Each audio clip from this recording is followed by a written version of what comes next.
तो इसमें तो कोई डाउट नहीं कि Pushpa 2 is the next big thing for Indian box office. Like literally 1 million से ज्यादा टिकट्स की एडवांस बुकिंग हो चुकी है बुक माई शो पे। एंड एक्सपेक्टेशन यही है कि Pushpa 2 biggest opening day collection लेने वाली है किसी भी इंडियन फिल्म के कंपैरिजन में। और देखा है तो पुष्पा 2 के लिए सब कुछ कलरफुली लग रहा है, but behind the scene Pushpa 2 को लेकर चीजें काफी शेडी है, बिकॉज टिकट के प्राइस एक्सट्रीमली बढ़ा दिए है, specially first and second week के लिए। पुष्पा मूवी के मुंबई प्रेस मीट के दौरान एक जर्नलिस्ट का फोन स्नैच किया गया। अल्लू अर्जुन के ऊपर किसने रिसेंटली केस फाइल किया है। पुष्पा का साइड की केशवा रियल लाइफ में अरेस्ट हो गया था एक लड़की के सुसाइड केस के रिलेटेड। इवन शिवली सॉन्ग के कोरियोग्राफर जानी मास्टर जेल में थे सेक्सुअल असॉल्ट के एलिगेशन के चलते। इतना ही नहीं, फिल्म के म्यूजिक कंपोजर डीएसपी फिल्म के प्रोड्यूसर के बिहेवियर से खुश नहीं थे। तो इस वीडियो में हम इन सारी चीजों पे बात करेंगे एंड ये भी डिस्कस करेंगे कि क्यों पुष्पा 2 मूवी का म्यूजिक एल्बम लोगों को पसंद नहीं आया।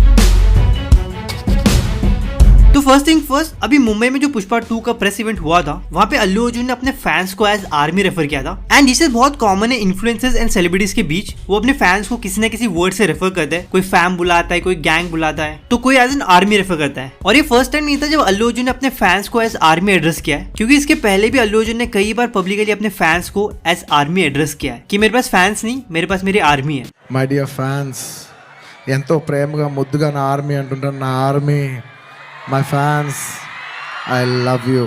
तो ये आर्मी वर्ड यूज करने के लिए किसने अल्लू अर्जुन के ऊपर केस फाइल किया है कि ये बहुत ही डिसरिस्पेक्टिंग है हमारे रियल आर्मी के लिए, कि जो हमारे लिए अपने देश के प्रोटेक्शन के लिए अपने लाइफ को सेक्रीफाइस करते हैं, उनको आप अपने फैंस के साथ कंपेयर कर रहे हो। तो आई जेन्युइनली फील कि इसकी जरूरत नहीं थी, लेकिन इतनी सी बात के लिए केस फाइल करना पता नहीं कौन से एंगल से सेंस बना रहा है। बिकॉज आर्मी एक कॉमन वर्ड है जो हर कंट्री यूज करती है अपने मिलिट्री फोर्स को एड्रेस करने के लिए। एंड आर्मी का एक और डेफिनेशन है a large number of people specially when involved in an activity together. And अगर अल्लू अर्जुन का अपने फैंस को एज आर्मी एड्रेस करना डिसरिस्पेक्टिंग था, तो बहुत लोगों ने ये चीज पहले ही कर दी है। एंड बहुत लोग का यही प्रॉब्लम होता है, जेन्युइन चीजों पे वो लोग ऑब्जेक्शन नहीं उठाएंगे। क्योंकि सेम मुंबई वाले इवेंट पर एक जर्नलिस्ट का फोन स्नैच किया जा रहा था एंड वो जर्नलिस्ट अल्लू अर्जुन के जस्ट पीछे वाले लाइन में ही बैठी थी। तो पहले आप ये क्लिप देख लो।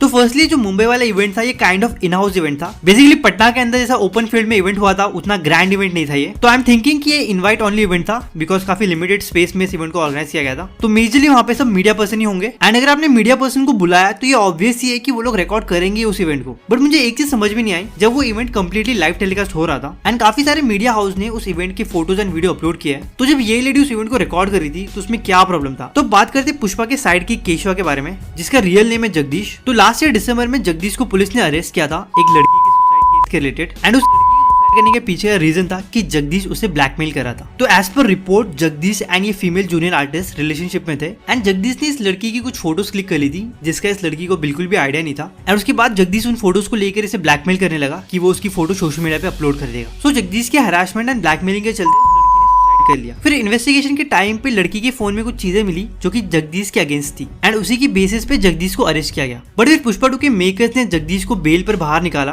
ताकि वो पुष्पा 2 की शूटिंग कंप्लीट कर सके। एंड एज ऑफ नाउ इस केस को लेके कोई फाइनल जजमेंट आया नहीं है। इसके अलावा पुष्पा मूवी की एक और एक्टर के ऊपर केस फाइल किया गया था चीटिंग का। तो बेसिकली एक्टर श्रीतेज के अगेंस्ट एक लड़की ने केस फाइल किया था कि श्रीतेज ने उसे financially, physically and emotionally exploit किया है। तो बेसिकली एज पर रिपोर्ट श्रीतेज ने इस लड़की को प्रॉमिस किया था कि वो उसे शादी करेगा एंड इन दोनों के बीच में इंटीमेट रिलेशनशिप बिल्ड हुआ। एंड इवन श्रीतेज ने यही नहीं, श्रीतेज के ऊपर एक और केस फाइल हुआ था कि वो एक्स्ट्रा मैरिटल अफेयर में था एक मैरिड वुमेन के साथ। एंड जब उस वुमेन के हस्बैंड को पता चला इनके अफेयर के बारे में, he lost his life due to heart attack. So उस लड़की ने जो श्रीतेज के अगेंस्ट केस फाइल किया है उस पर इन्वेस्टिगेशन चालू है एंड अभी तक कोई फाइनल वर्डिक्ट आया नहीं है। तो अब हम बात करने वाले जानी मास्टर के केस के बारे में। तो जानी मास्टर एक बहुत ही वेल नोन कोरियोग्राफर है इंडस्ट्री के एंड टॉलीवुड से लेके बॉलीवुड तक हर इंडस्ट्री में इन्होंने सॉन्ग्स की कोरियोग्राफी की है। एंड पुष्पा मूवी में जानी मास्टर ने शिवली सॉन्ग की कोरियोग्राफी की है एंड पुष्पा 2 में भी एक सॉन्ग कोरियोग्राफ करने वाले थे, बट उससे पहले थिंग्स गॉट वर्स बिकॉज जानी मास्टर के साथ काम करने वाली उनके एक असिस्टेंट कोरियोग्राफर ने जानी मास्टर के अगेंस्ट केस फाइल किया सेक्सुअल असॉल्ट एंड हरासमेंट का। एंड रिपोर्ट में ये भी मेंशन किया है कि असिस्टेंट कोरियोग्राफर के साथ सबसे पहले 2019 में हरासमेंट हुआ था जब वो सिर्फ 16 साल की थी। तो ये केस फाइल होने के बाद 19 सितंबर को पुलिस जानी मास्टर को गोवा से हैदराबाद अरेस्ट करके लेकर आए एंड नियरली 30 दिन तक जानी मास्टर जेल में ही थे। उसके बाद जानी मास्टर को बेल ग्रांट कर दिया एंड अब वो अपने फैमिली के साथ है एंड अपना काम भी फिर से स्टार्ट कर चुके हैं। बट पुष्पा 2 के लिए जानी मास्टर ने कोई भी सॉन्ग कोरियोग्राफ नहीं किया है। अब बात करते हैं पुष्पा 2 मूवी की म्यूजिक कंपोजर डीएसपी के बारे में। तो पुष्पा 2 के चेन्नई वाले इवेंट के दौरान डीएसपी काइंड ऑफ अपसेट लगे बिकॉज जिस वजह से डीएसपी चीजें एड्रेस कर रहे थे कि फिल्म के प्रोड्यूसर को काफी कंप्लेंट थी उनसे कि फिल्म के बीजीएम एंड म्यूजिक में इतना डिले क्यों हो रहा है। बेसिकली डीएसपी ने यही हाईलाइट किया है कि कंप्लेंट ज्यादा थी फिल्म के प्रोड्यूसर को उनसे। एंड अब पुष्पा 2 में डीएसपी के अलावा 3 और म्यूजिक कंपोजर है जिन्होंने मूवी के बीजीएम में कंट्रीब्यूट किया है। एंड इन तीनों को ऑनबोर्ड लाने का रीजन यही था कि डीएसपी अपने काम में काफी डिले कर रहे थे, तो मूवी के रिलीज से पहले फिल्म का साउंड कंप्लीट करने के लिए इन्हें 3 और म्यूजिक कंपोजर को ऑनबोर्ड लाना पड़ा। इवन मैत्री मूवी ने डीएसपी को रिप्लेस कर दिया है जीवी प्रकाश कुमार के साथ अजित कुमार की अपकमिंग फिल्म गुड बैड अगली के लिए। तो इसे क्लियरली लग रहा है कि कुछ ना कुछ कॉन्फ्लिक्ट हुआ है। एंड ऐसा बताया जा रहा है कि डीएसपी को रिप्लेस करने के पीछे का रीजन है कंगुआ मूवी के बीजीएम के लिए जो क्रिटिसिज्म मिला था वो है, क्योंकि कंगुआ मूवी के म्यूजिक कंपोजर भी डीएसपी थे। इतना नहीं, जिन लोगों ने पुष्पा 1 एडिट की थी वो पुष्पा 2 को एडिट नहीं करे, उनके रिप्लेसमेंट में किसी और एडिटर को लेकर आया। इसका रीजन बताया जा रहा है कि क्रिएटिव डिफरेंस के चलते इनके बीच में चीजें वर्कआउट नहीं हुई। तो फाइनली बात करते पुष्पा 2 के म्यूजिक एल्बम के बारे में। तो इस फिल्म का सबसे एंटिसिपेटेड सॉन्ग था इस मूवी का आइटम नंबर, जिसको लेकर काफी एंटिसिपेशन था,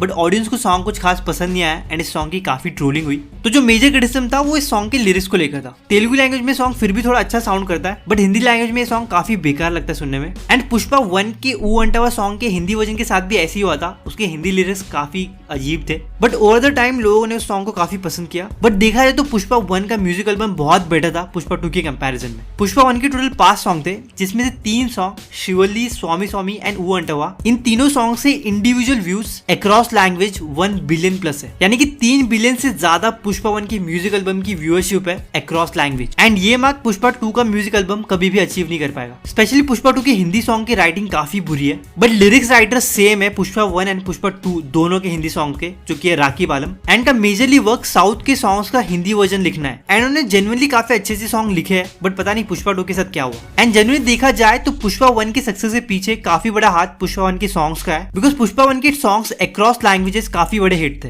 एंड काफी लोगों को इन सॉन्ग्स की वजह से पुष्पा 1 मूवी के बारे में पता चला एंड उन्होंने देखा। तो पुष्पा 2 मूवी का ये काफी बड़ा ड्रॉबैक है उसका म्यूजिक एल्बम। एंड वो कपल सॉन्ग के अलावा कोई और सॉन्ग इस एल्बम का मुझे इतना कुछ खास पसंद नहीं आया। एंड मैं होप कर रहा हूँ कि पुष्पा 2 मूवी के साथ ऐसा ना हो कि नाम बड़े और दर्शन छोटे, क्योंकि अगर मेकर्स ऑल आउट गए प्रोडक्शन वाइज तो ऑडियंस भी ऑल आउट सपोर्ट दिखा रही है इस फिल्म के लिए। सो जस्ट होपिंग कि फिल्म ऑडियंस को डिसअपॉइंट ना करे। बाकी पुष्पा 2 मूवी के म्यूजिक एल्बम में से आपका फेवरेट सॉन्ग कौन सा है कमेंट में जरूर शेयर करना। एंड इसी नोट पे वीडियो को एंड करते हुए सिनेमा से जुड़े सारे फंडे आपके सामने पेश करता रहेगा कैप्टन संडे।